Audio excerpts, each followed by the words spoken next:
The crimson dust of Outpost Delta 7 swirled around Commander Darius Wade's boots as he peered through his tactical visor. 3 hours ago, the Macharian fleet had breached Earth's outer defense line, their crystalline ships cutting through humanity's best defenses like paper. Now, as Wade led his elite squad of orbital drop infantry through the Mars colony's backup power station, he couldn't shake the feeling that something was different about this attack. "Contact 3 o'clock," Lieutenant Hassan's voice crackled through the comm. Wade spun, his magnetized boots gripping the metal flooring as he raised his pulse rifle. Through the settling dust, he caught his first glimpse of their adversaries, the Macharians. The alien warriors moved with an otherworldly grace, their armor seemingly grown rather than forged, organic crystals pulsing with internal light.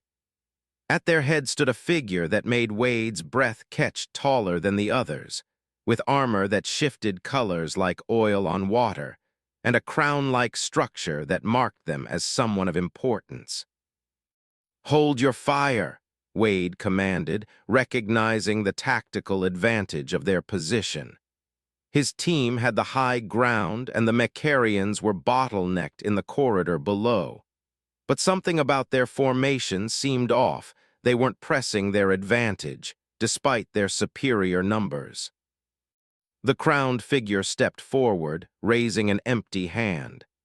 "I am Ambassador Nyxara of the Macharian Concordat," a voice resonated, not through the air but directly in their minds. "We seek the control matrix of this facility." Wade's finger tensed on the trigger. Standard protocol dictated immediate engagement. The Macharians had already destroyed 3 colonies. But in 15 years of service, he'd never heard of them attempting communication during combat. "You've got a funny way of seeking things, Ambassador," Wade replied, his voice carrying through his suit's external speakers. "Usually doesn't involve destroying civilian outposts." The crystalline patterns on Nyxara's armor flickered.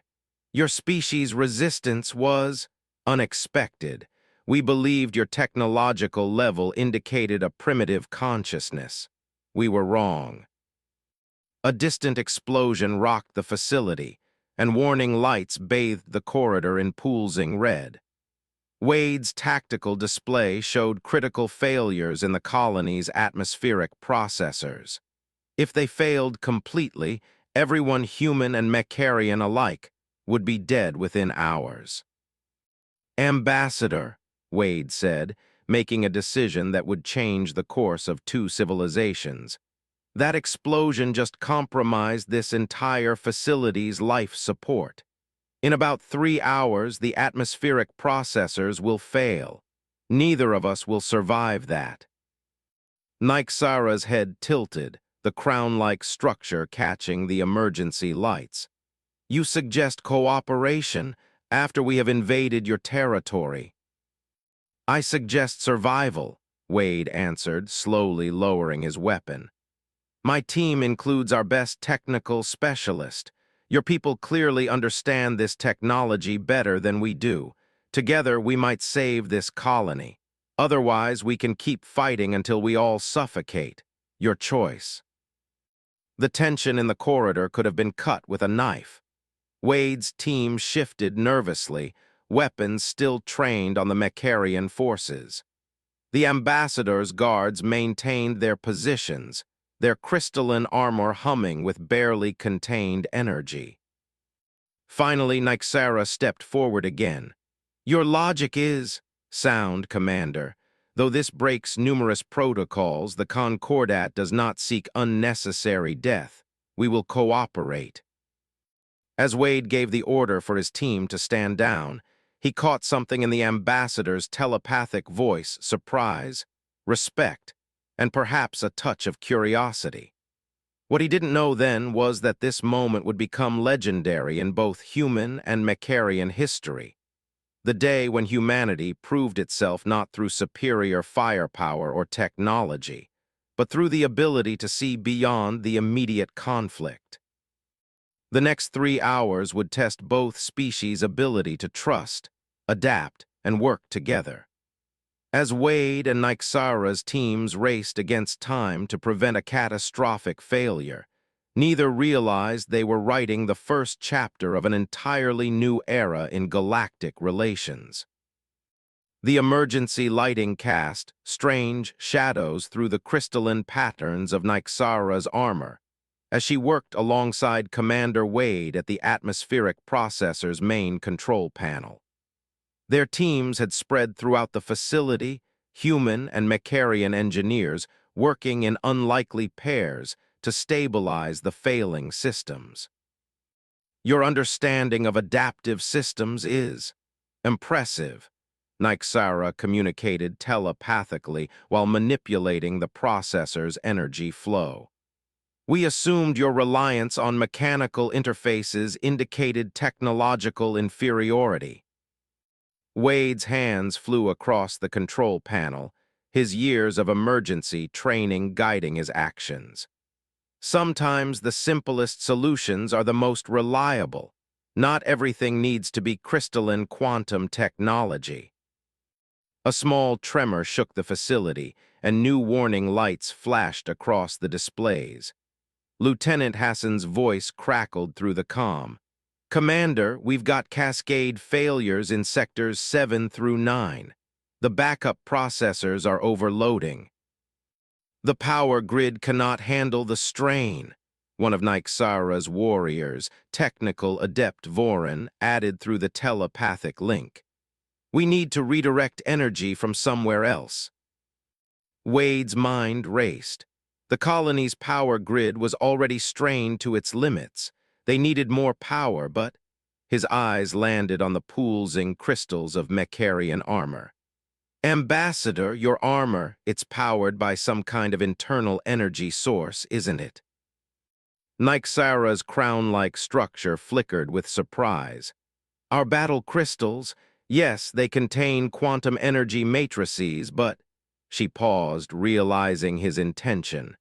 "You suggest we use them to power the processors. If we can interface them with our systems, they might provide enough power to stabilize the grid long enough to restart the main generators." Wade turned to face her directly. "But I'm guessing those crystals are more than just power sources. They're probably crucial to your life support, weapons, everything." The ambassador stood silent for a moment, her armor shifting colors in the dim light. Using their battle crystals this way would leave her warriors vulnerable, dependent on the colony's human life support systems. It went against every protocol, every strategic doctrine of the Concordat. "Your people would trust us," she finally asked.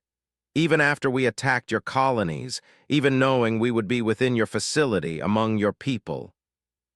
Wade's response was interrupted by another violent tremor. 2 hours until complete atmospheric failure, Hassan reported tensely.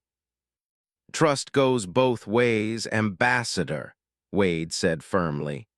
"You'd be putting your lives in our hands just as much as we'd be putting ours in yours. That's what trust is about." Nyxara's telepathic voice carried a new tone, something between amazement and respect. "In 10,000 years of space-faring, no species has ever suggested such cooperation with the Concordat." She straightened, her crown-like structure glowing brighter. "Perhaps that is why none have ever impressed us as yours has." She turned to her warriors, issuing commands in their crystalline language. One by one, the Mecharians began removing power crystals from their armor, their sophisticated battle suits becoming dull and rigid without their energy sources. Wade watched as human and Mecharian engineers worked together to interface the alien power sources with the colony's systems.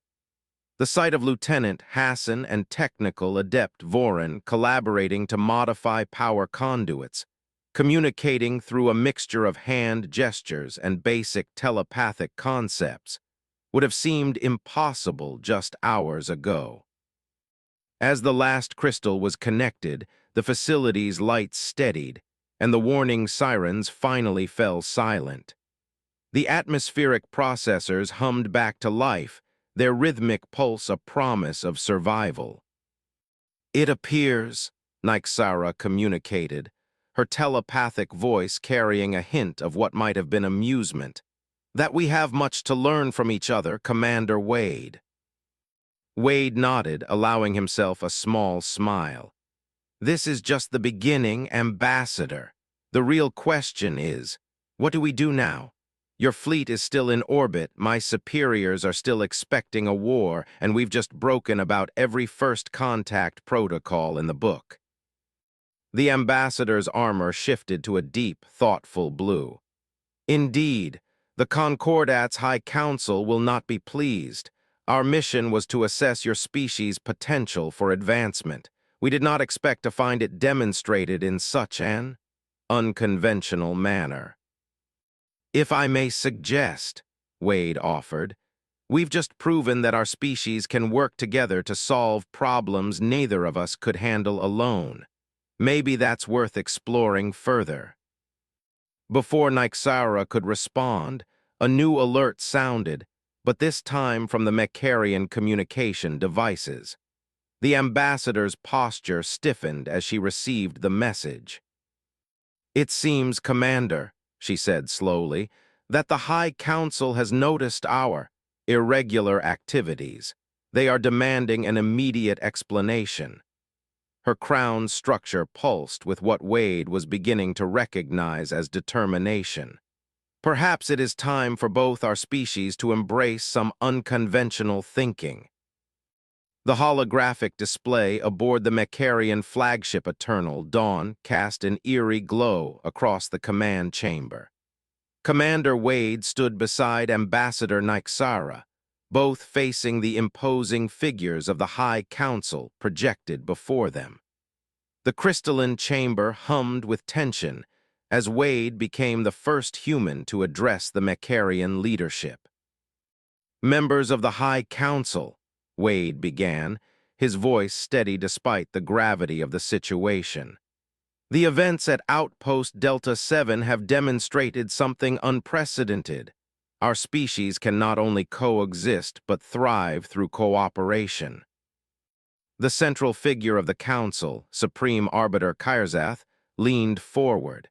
His massive crown structure pulsed with deep red energy. "You speak of cooperation, human, yet our reports indicate your military continues to mobilize. Even now, your fleet gathers at the edge of this system."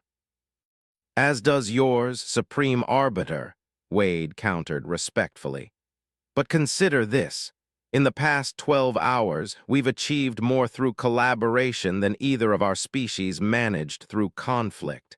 And we may need that collaboration sooner than you think." Nyxara stepped forward, her armor resonating with Wade's words. "Honored Council, our sensors have detected anomalous energy signatures at the edge of the system. They match the patterns of the Void Hunters." A ripple of telepathic concern swept through the chamber. The Void Hunters, mysterious entities that preyed on civilizations attempting interstellar travel, were a threat even the mighty Concordat feared. "3 of your colonies have gone dark," Wade added, pulling up tactical data on his data pad. "You blamed us, but look at these energy signatures. They match disturbances we've recorded near our lost outposts.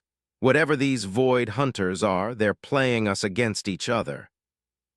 The council members exchanged glances, their crown structures flickering with rapid communication. Finally, Kyrzath spoke again. "You propose joint action against the Hunters." "I propose survival," Wade said, echoing his words from the outpost. "Neither of us can face this threat alone, but together, your advanced technology combined with our tactical adaptability, we might stand a chance." Lieutenant Hassan's voice suddenly cut through the chamber's comm system. "Commander, multiple quantum ruptures detected, Void Hunter signatures. They're heading straight for Mars colony. The tactical display erupted with new data as massive, dark shapes emerged from quantum space. The Void Hunters' ships resembled abstract nightmares, their forms seeming to bend reality around them. "They're targeting both our fleets," Nyxara reported, her telepathic voice tense. "Standard formation patterns, they expect us to fight separately." Wade turned to the council. "We don't have time for lengthy deliberations. Every minute we waste deciding whether to trust each other is a minute they can use to destroy us both." Supreme Arbiter Kyrzath rose, his massive form dominating the holographic projection. "What you suggest is without precedent, Commander Wade, to combine our forces under joint command." "Everything about this is without precedent," Wade pressed. "But right now, we need to choose between tradition and survival." The chamber fell silent as the council communicated privately. Wade watched the tactical display, noting how the Void Hunters' ships moved to separate the human and Mecharian fleets. They clearly expected their usual tactics to work: divide, isolate, consume. Finally, Kyrzath spoke. "Ambassador Nyxara, you have observed these humans directly. Your assessment." Nyxara's armor shifted to a deep, resolute purple. "They are unconventional, adaptable, and surprisingly honorable. Most importantly, they think in ways we do not. Against an enemy like the Void Hunters, that difference could be crucial." "Very well." The Supreme Arbiter's crown structure flared with authority. "Commander Wade, the Concordat accepts your proposal for joint military action. Ambassador Nyxara will serve as your liaison with full authority to coordinate our forces. Do not make us regret this decision."